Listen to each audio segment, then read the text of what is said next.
বালিশে হাত রেখে এই ছোট্ট দোয়াটি 11 বার পড়ুন। ঘরে কখনোই টাকা পয়সার অভাব থাকবে না। অভাব যখন আসবে তার আগেই আল্লাহ তাআলা রিজিকের ব্যবস্থা করে দিবেন।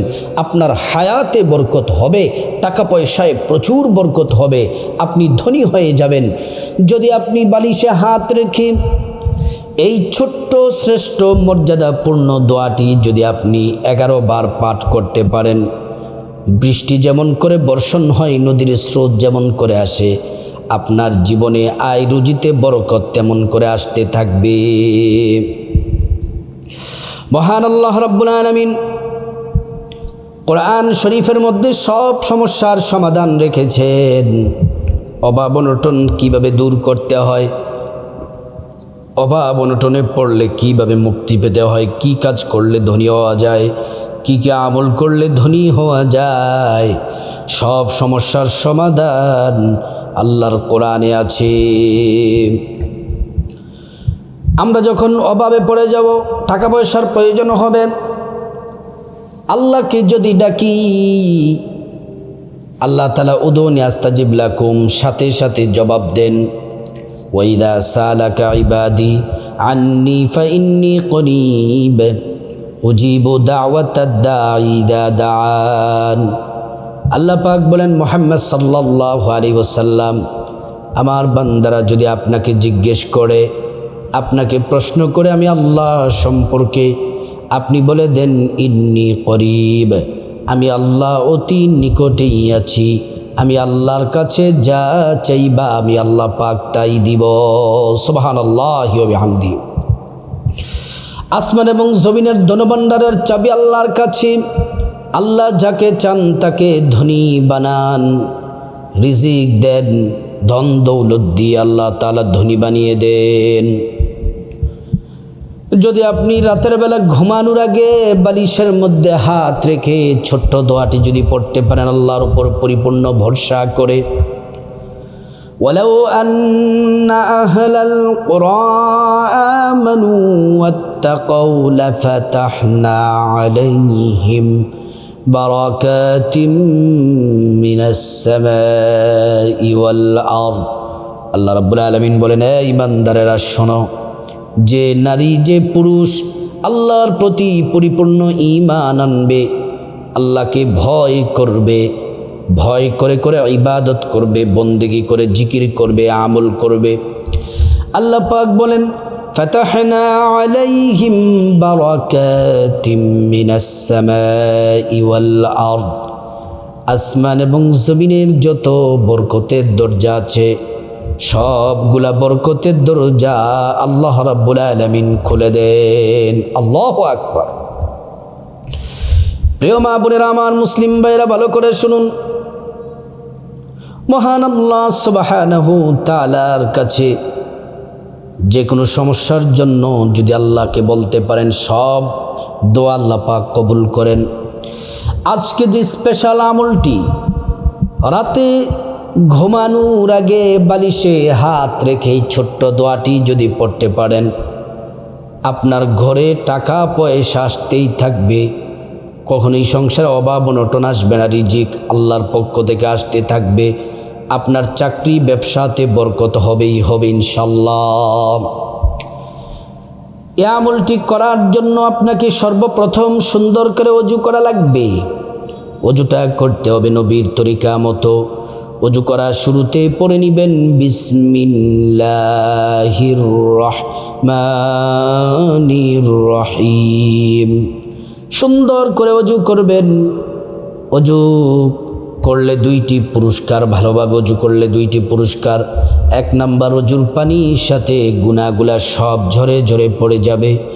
2 নাম্বার পুরস্কার হলো হাসরের ময়দানে আল্লাহ রাব্বুল আলামিন ওযুর অঙ্গ প্রত্যঙ্গগুলার মধ্যে নূর দিয়ে দিবেন, নূরে চমকাতে থাকবে। প্যারা নবীজি সাল্লাল্লাহু আলাইহি ওয়াসাল্লাম আমাদেরকে দেখেই চিনে ফেলবেন, আল্লাহর কাছে নিয়ে যাবেন, সুপারিশ করে আল্লাহর জান্নাতে পৌঁছে দিবেন। সুবহানাল্লাহ, আল্লাহু আকবার। প্রিয় মা বোনেরা আমার, তারপর আপনাদের শরীরটা যেন পবিত্র থাকে, আপনাদের জামাটা যেন পবিত্র থাকে। তারপরে আমলটা শুনুন, আমল কিন্তু শুরু হয়ে গেছে। তারপরে খাস করে রাতের বেলা এশারের নামাজটা পড়বেন। শুধু এশার নামাজ কেন, 5 ওয়াক্ত নামাজ আল্লাহ পাক ফরজ করেছেন। এই 5 ওয়াক্ত নামাজ অবশ্যই পড়বেন। আর বিশেষ করে অবশ্যই এশারের নামাজটা পড়বেন। এশার নামাজটা যখন পড়বেন, এশার নামাজ পড়ার পরে, এশার নামাজটা পড়ার পরে খাওয়া দাওয়া সব শেষ করবেন। খাওয়া দাওয়া শেষ করার পরে যখন আপনি ঘুমাতে যাবেন, ঘুমাতে যাওয়ার আগে সুন্দর করে ওই নিয়মে অজুটা করে নেবেন, আবার অজু করবেন। অজু করা যখন শেষ, অজুটা যখন সুন্দর করে করবেন, অজু শেষ করার পরে আঙ্গুলটা উঁচু করে একবার কালিমে শাহাদাত পড়বেন।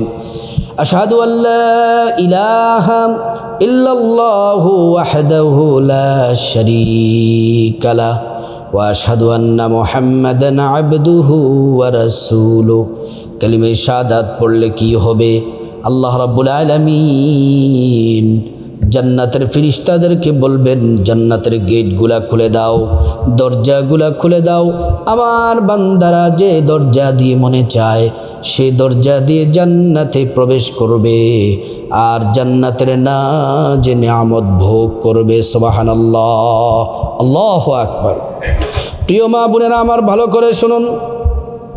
তারপরে আপনারা, আমার সম্মানিতা মায়েরা, তারপর আপনারা ভালো করে শুনুন। অজু শেষ, এবার যে বিছানার মধ্যে ঘুমান, অবশ্যই শরীরটা, জামাটা পবিত্র, শরীর পবিত্র জামা নিয়ে আপনি ঘুমাবেন। যেই বিছানার মধ্যে ঘুমান সেই বিছানাটা কাপড় দিয়ে হোক অথবা ঝাড়ু দিয়ে হোক 3 বার বিসমিল্লাহির রহমানির রহিম পরে বিছানাটা ঝাড়ু দিবেন। বিছানাটা ঝাড়ু দেওয়ার পর তারপর আপনি বিছানার উপরে যদি জায়নামাজ থাকে জায়নামাজ বিছিয়ে বসে যাবেন, ক্যাবলামুখী হয়ে বসে যাবেন। যে বালিশের মধ্যে ঘুমান সে বালিশটা আপনার কোলের মধ্যে, উরুর মধ্যে রাখবেন। রাইখাম 1 নম্বরে নবীজি সাল্লাল্লাহু আলাইহি ওয়াসাল্লামের উপর প্রেম ভালোবাসা নিয়ে 11 বার দুরূদ শরীফ পড়বেন। সাল্লাল্লাহু আলাইহি ওয়াসাল্লাম, সাল্লাল্লাহু আলাইহি ওয়াসাল্লাম, সাল্লাল্লাহু আলাইহি ওয়াসাল্লাম। একবার দুরূদ পড়লে 10টি গুনাহ মাফ হয়ে যায়, 10টি নেকি পাওয়া যায়, 10টি মর্যাদা আল্লাহ পাক বাড়িয়ে দেন। হাসরের ময়দানে নবীজি শাফায়াত করবেন, নিজ হাতে আউজে কাউসারের পানি পান করাবেন, আল্লাহর জান্নাতে নিরাপদে পৌঁছে দিবেন। সুবহানাল্লাহ। 2 নম্বর আমল হলো ছোট্ট দামি ইস্তিগফার পড়বেন 11 বার। আস্তাগফিরুল্লাহ ওয়া আতুবু ইলাইহি, আস্তাগফিরুল্লাহ ওয়া আতুবু ইলাইহি। ইস্তিগফার 11 বার পড়বেন, 5টি পুরস্কার আল্লাহ পাক দিবেন। 1 নম্বর, জীবনের সব গুনাহগুলো মাফ হয়ে যাবে। 2 নম্বর, আল্লাহ রাব্বুল আলামিন টাকা পয়সা ধন দৌলত রিজিক খাবার দাবার দিয়ে আল্লাহ পাক ধনী বানিয়ে দিবেন। 3 নম্বর, নেক সন্তান দান করবেন। 4 নম্বর, জান্নাতে প্রবেশ করাবেন।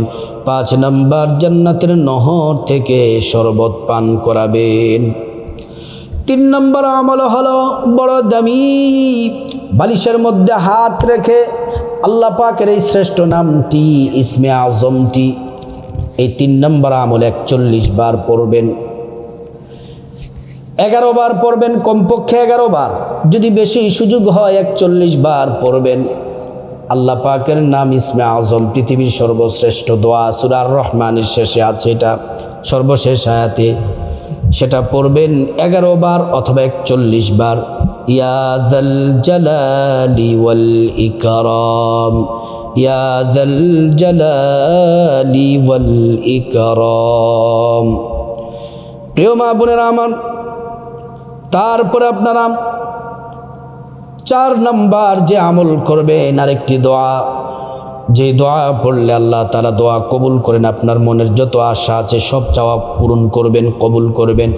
11 বার পড়বেন সুবহানাল্লাহি ওয়া বিহামদিহি, সুবহানাল্লাহিল আযীম ওয়া বিহামদিহি, আস্তাগফিরুল্লাহ ওয়া আতুবু ইলাইকা।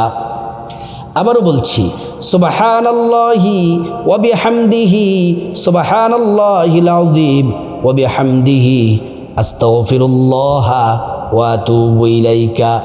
প্রিয় মা বোনেরা আমার, ও আমার মায়েরা, এই দোয়াটি 11 বার পড়ার পরে দুরূদ শরীফ পড়বেন 11 বার, সাল্লাল্লাহু আলাইহি ওয়াসাল্লাম, সাল্লাল্লাহু আলাইহি ওয়াসাল্লাম।